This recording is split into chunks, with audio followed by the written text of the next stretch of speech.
আসসালামু আলাইকুম। বিএনপির ভারপ্রাপ্ত চেয়ারম্যান জনাব তারেক রহমান 25শে ডিসেম্বর আসছেন বাংলাদেশে, এটা আমরা সবাই জানি। বিএনপির পক্ষ থেকে ব্যাপক প্রস্তুতি নিচ্ছে তাকে সম্বর্ধনা জানানোর জন্য। আমরা সবাই মুখর হয়ে আছি তাকে দেখার জন্য, তার স্বদেশ প্রত্যাবর্তন আমরা উপলক্ষ করার জন্য। তো বিএনপির বিগত দিনের এটা আমার পক্ষ থেকে সাজেশন থাকবে বিএনপির নেতাকর্মীদের উপরে।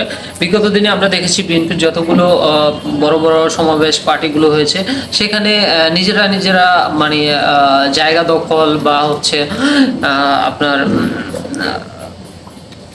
মঞ্চ নিয়ে খুব একটা সমস্যা তৈরি হয়। অনেক সময় দেখেছি আমরা মারামারি পর্যন্ত হয়, সেখানে আহত নিহত পর্যন্ত হয়। আমরা এইরকম যেন কিছু না হয়, এটাই আমার পক্ষ থেকে থাকবে। সবাই সবার প্রতি সহনশীল সহানুভূতিশীল হয়ে যেন আমরা সবাই এই তার প্রত্যাবর্তনকে সাফল্যমণ্ডিত করতে পারি। দেন তিনি সম্বর্ধনা নিয়ে তার মায়ের সাথে দেখা করতে যাবেন রাজধানীর এভার কেয়ার হসপিটালে। সেখানেও ব্যাপক প্রস্তুতি রয়েছে, নিরাপত্তা ব্যাপকভাবে নেওয়া হয়েছে সরকারের পক্ষ থেকেও। শেষ পর্যায়ের প্রস্তুতি চলছে।